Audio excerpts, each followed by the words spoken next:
Muy buenos días, amigas y amigos de Radio Libertad y de su programa Barranquilla Espiritual. Tengan todos ustedes un cordial saludo de sus amigos del Círculo de Difusión Espírita de la ciudad de Cartagena. En esta oportunidad vamos a tratar el tema Visión Espírita de los desastres y calamidades colectivas, para lo cual nos vamos a fundamentar en las enseñanzas codificadas por el maestro Allan Kardec. Encontramos en el Libro de los Espíritus, el libro tercero sobre las leyes morales. Estas tienen mucho que ver con el tema que vamos a desarrollar. Por ejemplo, en el capítulo sexto se habla de la ley de destrucción, la destrucción necesaria, la destrucción abusiva, las calamidades destructoras, las guerras, los asesinatos, la crueldad, el duelo y la pena de muerte. En la pregunta 728 de esta obra, Kardec preguntó a los espíritus: ¿la destrucción es una ley de la naturaleza? Ellos le respondieron que es preciso que todo se destruya para que renazca y sea regenerado, porque lo que llamáis destrucción no es más que una transformación cuyo objeto es la renovación y mejoramiento de los seres vivientes. Si el maestro Kardec formuló a los espíritus esta pregunta en aquella oportunidad, era porque, por supuesto, a su alrededor sucedían destrucciones provenientes de la naturaleza, tal como sucede hoy en día a nuestro alrededor. Se da la destrucción y las calamidades colectivas, dándonos la impresión que cada día suceden más estas tragedias, ahora que hemos aprendido que nuestro mundo y nuestra humanidad se encuentra en un periodo de transición que sirve de enlace entre nuestra calidad de mundo de expiación y prueba para irnos preparando para entrar en el periodo siguiente, que es el de la regeneración. Justificadamente, Kardec preguntó a los espíritus: ¿la destrucción es una ley de la naturaleza? Y como vimos, ellos respondieron que era preciso que todo se destruyera para que renaciera y fuese regenerado, pero que lo que llamábamos destrucción no es más que una transformación, y esa transformación tiene un objeto, y es la renovación y el mejoramiento de los seres vivientes. Más adelante preguntó Kardec en la 735, ¿qué ha de pensarse de la destrucción que traspasa los límites de las necesidades y de la seguridad de la casa, por ejemplo, cuando no tiene otro objeto que el placer de destruir sin utilidad? Ya esto es un tema muy diferente, porque una cosa es la destrucción que origina, por ejemplo, un terremoto o una explosión volcánica, y otra es la destrucción causada directamente por el hombre sin necesidad, por ejemplo, en la cacería de animales. Los espíritus enseñan que este es el predominio de la bestialidad sobre la naturaleza espiritual del hombre. Toda destrucción que traspase los límites de la necesidad es una violación de la ley de Dios. Los animales no destruyen más que para satisfacer sus necesidades, pero el hombre que tiene libre albedrío destruye sin necesidad y dará cuenta del abuso de la libertad que se le ha dado, porque cede entonces a sus malos instintos.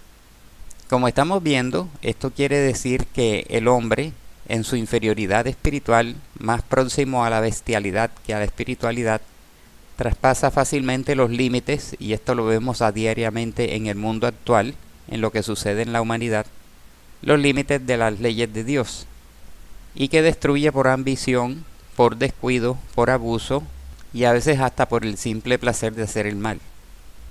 Esto con relación a la Tierra. Inmediatamente Allan Kardec pensó en otros planetas.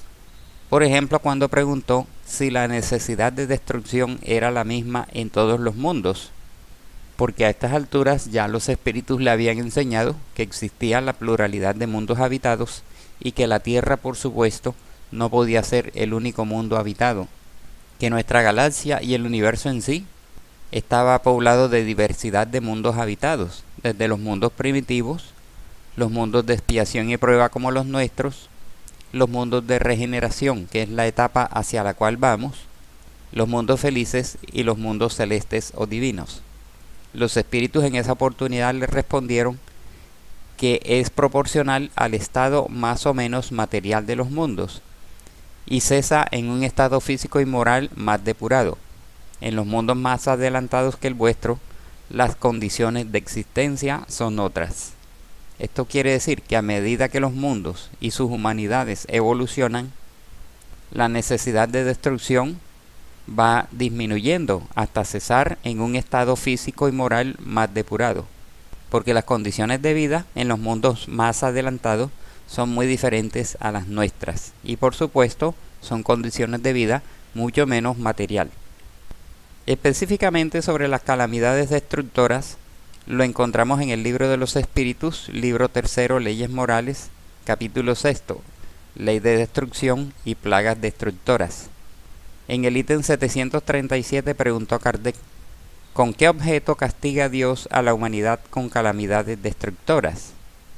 Los espíritus le respondieron en una manera bastante sucinta: para que progrese más rápido. La destrucción es necesaria para la regeneración moral de los espíritus.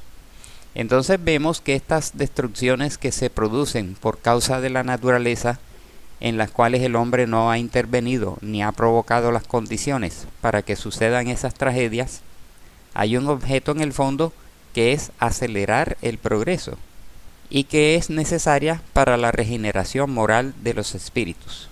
Tales trastornos son a menudo necesarios para acelerar el advenimiento de un orden de cosas mejor, trayendo en unos pocos años lo que hubiera demandado en muchos siglos para producirse. Ante este concepto de la espiritualidad, Kardec preguntó: ¿no podía Dios valerse para el mejoramiento de la humanidad de otros medios que no fuesen calamidades destructoras? Si Dios ha establecido estos mecanismos para adelantar el mejoramiento y el progreso de la humanidad y la renovación de los seres vivos, ¿no podría utilizar Dios otros mecanismos que no fuesen destrucciones, violencia y muerte? Los espíritus le enseñaron que sí, y a diario los emplea, puesto que ha otorgado a cada cual los medios para progresar mediante el conocimiento del bien y del mal. El hombre es el que no los aprovecha. Es menester, pues, que se le castigue en su orgullo y se le haga sentir su fragilidad. Entonces se nos está enseñando aquí que sí, que existen otros medios para hacer adelantar al hombre. El hombre tiene inteligencia, tiene voluntad, está la ley del trabajo, la ley del progreso, el derecho a construir una mejor vida, una mejor calidad de vida, y mediante el conocimiento del bien y el mal, como allí dijo anteriormente, el hombre debe evitar el mal y practicar el bien, y este juicio, esta escogencia y este comportamiento indudablemente lo hacen progresar espiritualmente. Pero por el materialismo, el sensualismo, el orgullo y la vanidad, el hombre se encamina por otros rumbos que hacen su progreso mucho más retardado y más doloroso.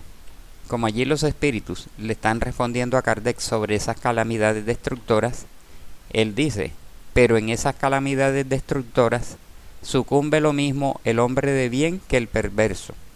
¿Es esto justo?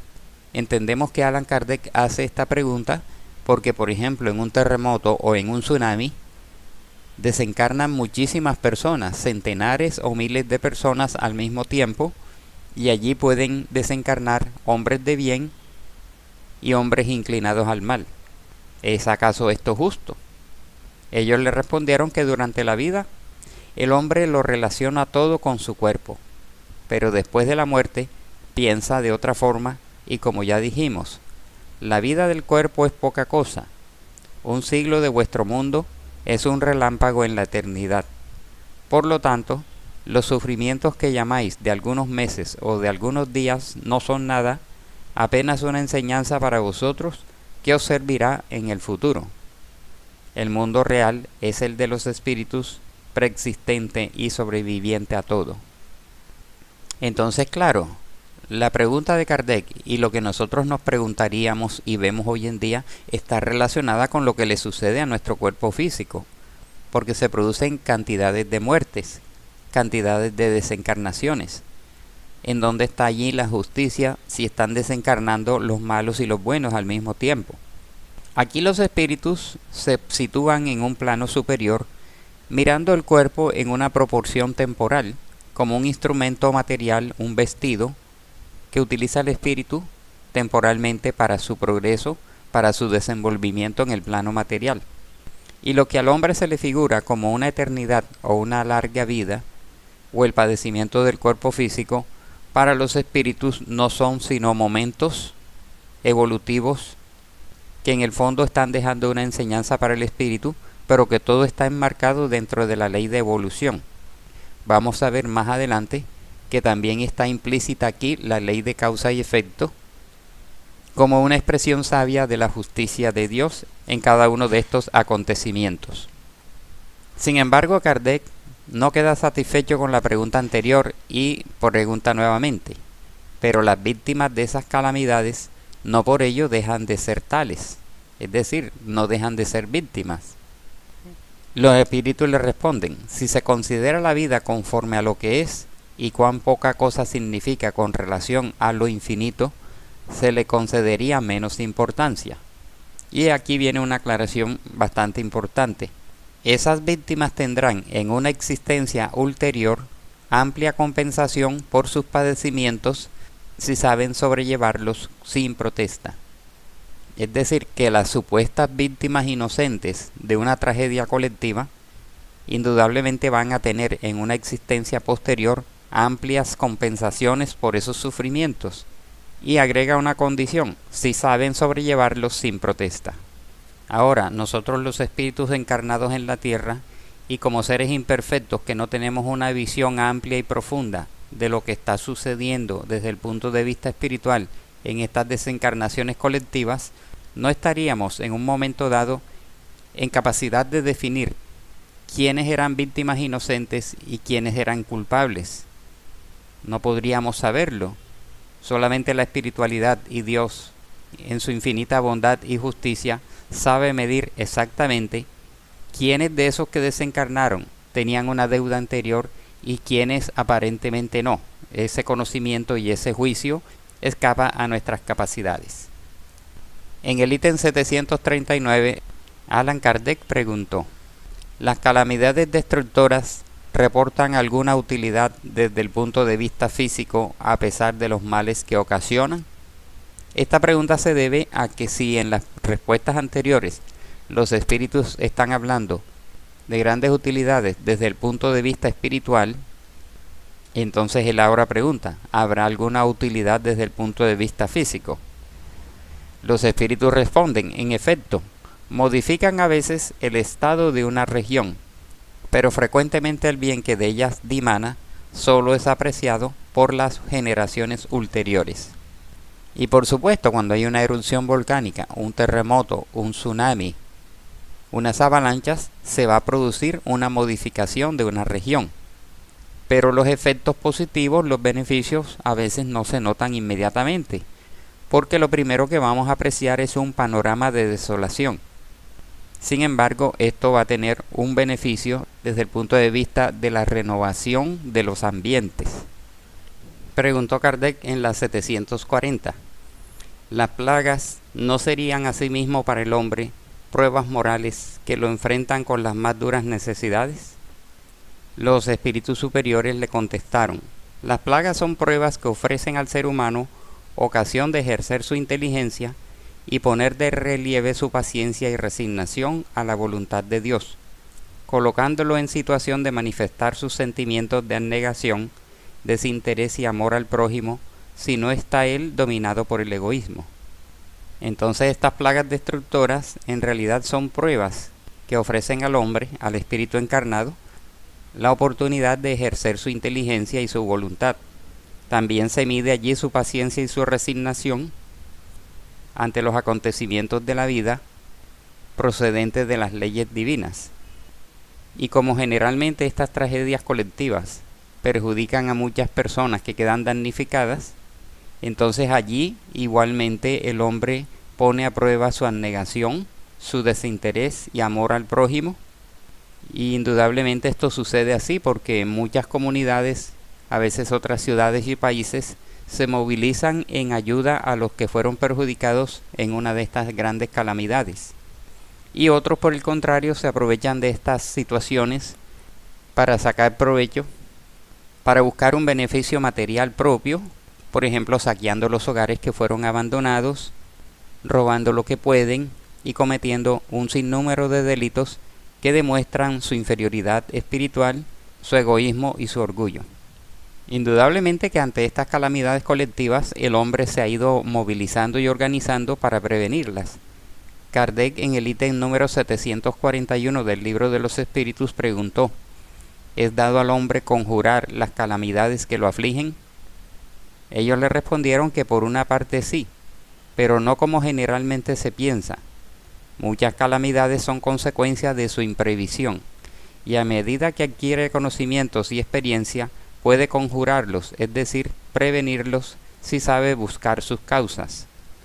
Pero entre los males que afligen a la humanidad, los hay generales que pertenecen a los designios de la providencia y cuyas repercusiones afectan más o menos a todos los individuos.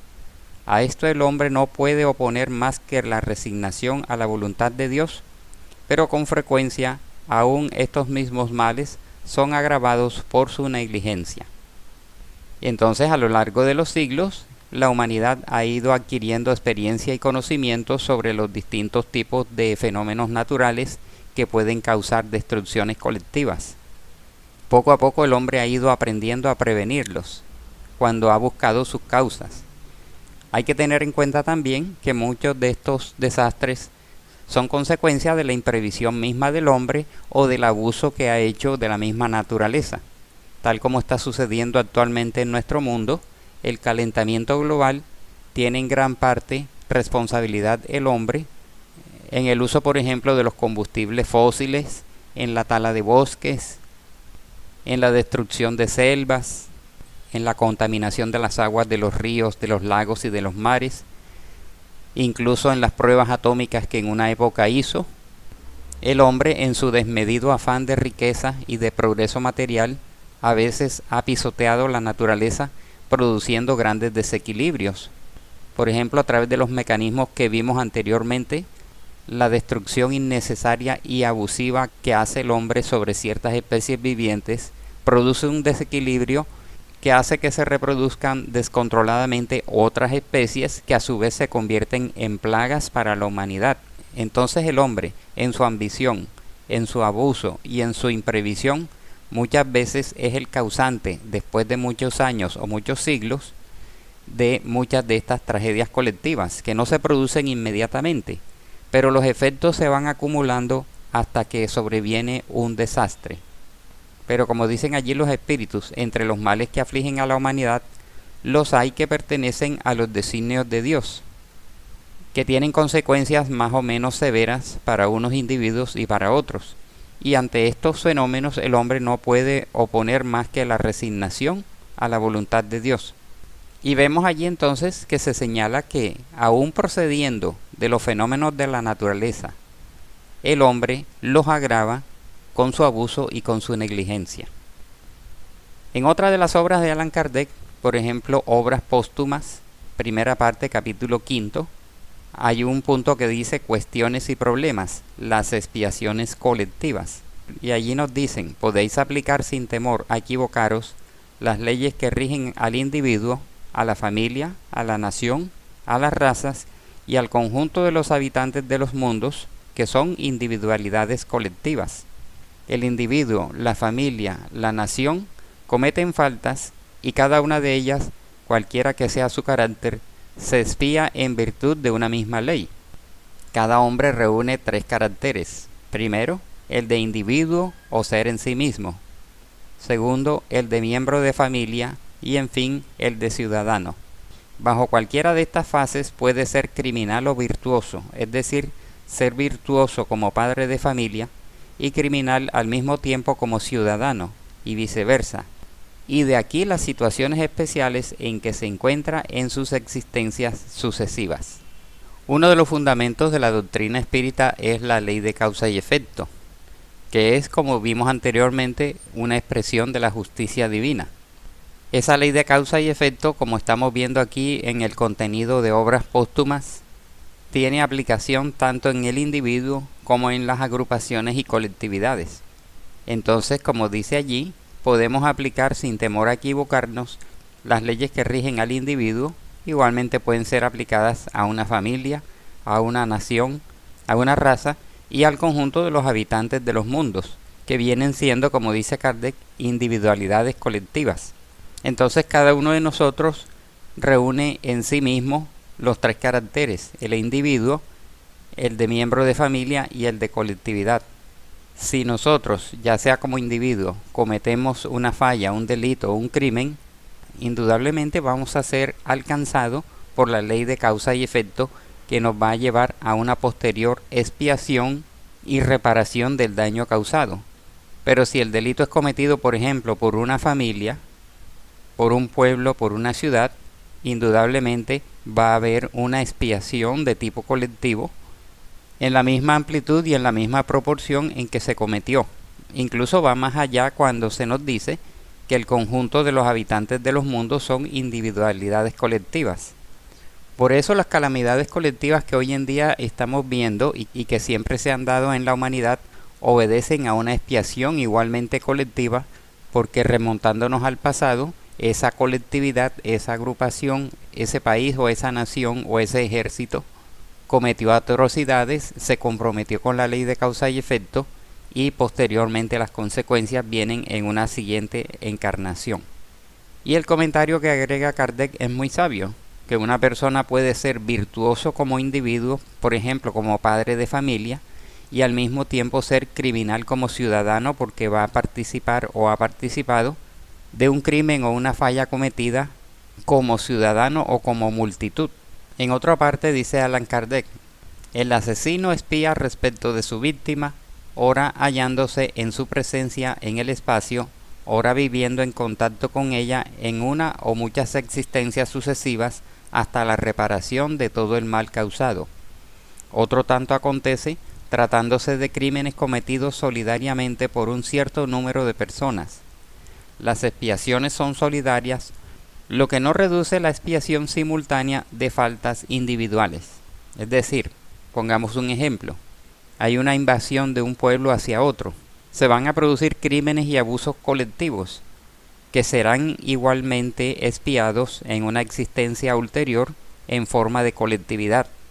Pero esto no va a reducir la gravedad de las faltas que el miembro de ese ejército cometió como persona.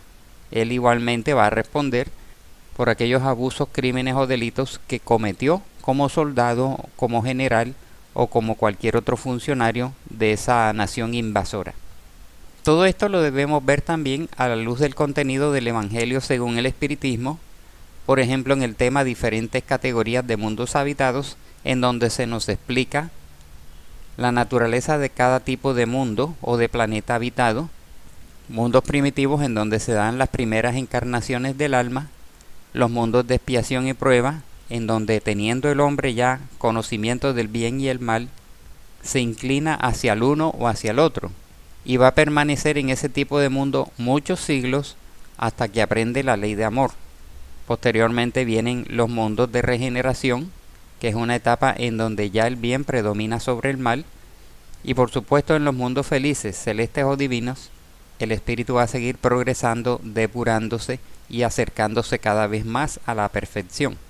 Encontramos también muchas de estas explicaciones en el punto titulado Destino de la Tierra, causa de las miserias humanas, en donde vemos explicado todo este panorama de sufrimiento, de expiaciones, de práctica del mal y sus consecuencias en las vidas anteriores y en la vida presente. Allí se nos explica, como ya sabemos muy bien y porque vivimos en uno de ellos, cuáles son las características de los mundos de expiación y prueba. Pero los mundos y las humanidades no permanecen estacionarios, sino que estamos sometidos a la ley de evolución universal, dándose el fenómeno natural de la progresión de los mundos. Las aflicciones que sufrimos tienen causas anteriores, unas, y causas de la vida presente otras, como está explicado en este capítulo del Evangelio según el Espiritismo, que muchas de las causas actuales de las aflicciones son provocadas directamente por el hombre. El hombre, como individuo o como colectividad, es el responsable directo de las aflicciones actuales, porque, como vimos anteriores, por su orgullo, por su egoísmo, por su ambición, genera directamente las causas cuyas consecuencias se alcanzan a ver dentro de una misma existencia. Y por supuesto, Muchísimas de estas expiaciones proceden de vidas anteriores en donde como individuo o como colectividad cometió los errores por cuyas consecuencias se hace acreedor en la presente reencarnación. También vemos otro capítulo que tiene mucho que ver con esta temática, que es la felicidad no es de este mundo. Indudablemente, al ser un mundo de expiación y prueba, nuestros espíritus aún imperfectos y, como dicen los espíritus, aún más cerca de la animalidad que de la espiritualidad, el hombre es propenso, por su ignorancia y por su negligencia, a cometer muchas fallas y muchos errores. Y que aún estamos lejos de alcanzar esa felicidad, que se da ya en mundos más avanzados, más evolucionados. Sabemos igualmente que Dios tiene muy en cuenta cómo sufrimos, si sufrimos bien o si sufrimos mal, quiere decir si sufrimos con resignación o si sufrimos con rebeldía. Por supuesto que la doctrina espírita igualmente nos enseña que así como está el mal al lado y en nuestras manos está el remedio o los remedios o las soluciones para estos sufrimientos y aflicciones. Entre ellos podemos mencionar la muerte de seres queridos. ¿Cuántos seres queridos no se pierden en estas inundaciones, terremotos, tsunamis, etcétera? Otra de las aflicciones que el ser humano tiene es el de las muertes prematuras cuando se producen desencarnaciones de recién nacidos, de niños o de adolescentes. Pero el hombre inteligente tiene una misión en la tierra. Dios ha dado al hombre los medios para ir desarrollando su inteligencia, su voluntad, su conocimiento y su experiencia, que debe ser utilizado por el mismo hombre en el mejoramiento de las condiciones de vida. Pero como ya vimos, gracias al sensualismo, al materialismo y a la ambición, el hombre mal emplea sus capacidades y los recursos que encuentra en la naturaleza. Entonces, permaneceremos reencarnando en estos mundos de expiación y prueba hasta que aprendamos la ley de amor que nos enseñan las religiones y la doctrina espírita. Hay muchas obras espíritas que tienen el tema de las calamidades colectivas. Por ejemplo, en el libro Después de la Tempestad de Juana de Ángelis, psicografiado por Divaldo Pereira Franco, en el capítulo 1 dice calamidades. Dice Juana de Ángelis que con frecuencia regular la tierra se ve visitada por catástrofes diversas que dejan rastros de sangre, luto y dolor, en vehemente invitación a la meditación de los hombres. Consecuencia natural de la ley de destrucción, que enseña la renovación de las formas y faculta la evolución de los seres, siempre consigue producir impactos gracias a la fuerza devastadora de que se revisten. Cataclismos sísmicos y revoluciones geológicas que irrumpen voluptuosas en forma de terremotos, maremotos, erupciones volcánicas, obedecen al impositivo de las adaptaciones, acomodaciones y estructuración de las diversas camadas de la Tierra en su tránsito de mundo expiatorio hacia mundo regenerador. Es decir, que muchos de estos cataclismos obedecen al impositivo de estas adaptaciones de las capas geológicas en su proceso de acomodación y estructuración dentro de un proceso evolutivo propio del planeta Tierra. Sigue diciendo Juana de Ángelis que tales desesperantes eventos imponen al hombre invigilante la necesidad de la meditación y de la sumisión a la voluntad divina, de lo que resultan transformaciones morales que lo incitan a la elevación. Mirados bajo el punto de vista espiritual, esos flagelos destructores tienen objetivos saneadores que remueven pesadas cargas psíquicas existentes en la atmósfera que el hombre elimina y aspira en continua intoxicación. Aquí podemos ver cómo Juana de Ángelis está tratando un punto interesante con relación al medio ambiente. Estas tragedias colectivas tienen objetivos saneadores que van a remover pesadas cargas psíquicas existentes en la atmósfera. ¿Y quién ha colocado estas cargas psíquicas, además de las intoxicaciones materiales? El hombre, con sus emisiones mentales y emocionales descontroladas y desequilibradas. Entonces se van acumulando en la atmósfera y llega un momento en que estos mecanismos producen un efecto saneador. Sigue diciendo Juana de Ángelis, indudablemente traen muchas aflicciones por los daños que permanecen después de la extinción de las vidas, arrebatadas colectivamente, dejando marcas de difícil remoción que se esculpen en el carácter, en la mente y en los cuerpos de las criaturas. Podemos ver, por ejemplo, cómo el hombre todavía sigue recordando y haciendo alusión y más investigaciones sobre la destrucción de Sodoma y Gomorra, Herculano y Pompeya y muchas otras catástrofes generadas por terremotos, tsunamis y grandes explosiones volcánicas, que, como dice Juana de Angelis, son marcas de difícil remoción porque quedan grabadas en la psiquis de los espíritus. Pero esto va moldeando el carácter de los espíritus. Sigue diciendo: parecerían innecesarias las aflicciones colectivas que arrebatan a justos e injustos, buenos y malos, si se miran los saldos precipitadamente. Es conveniente, no obstante, reflexionar en cuanto a la justeza de las leyes divinas que recurren a métodos purificadores y liberativos, de los que los infractores y defraudadores de las leyes y del orden no se pueden ocultar o evitar. Aunque sean ignorados por la justicia humana, no se escaparán a la conciencia divina en ellos mismos esculpida, que les exigirá el regreso al proscenio en que se hicieron criminales ignorados, para convertirse en héroes, salvando a otros y pereciendo como necesidad purificadora, desde la que se elevarán después hacia la paz.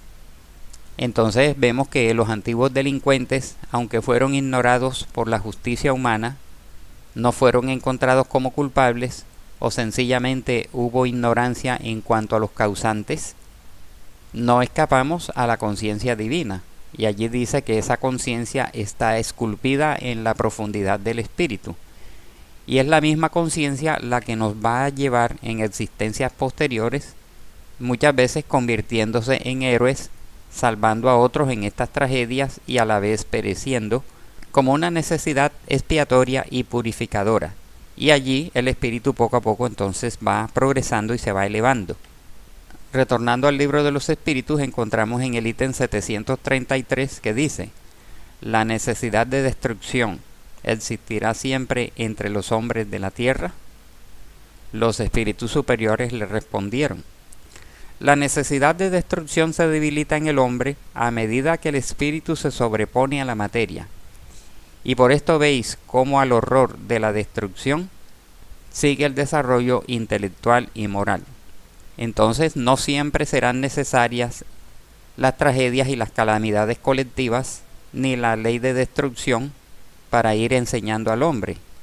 Esta necesidad de destrucción se irá debilitando a medida que el espíritu vaya evolucionando, a medida que como individuos y como colectividades nos sobrepongamos a los imperios de la materia y vayamos adentrándonos dentro de nuestro desarrollo moral y espiritual.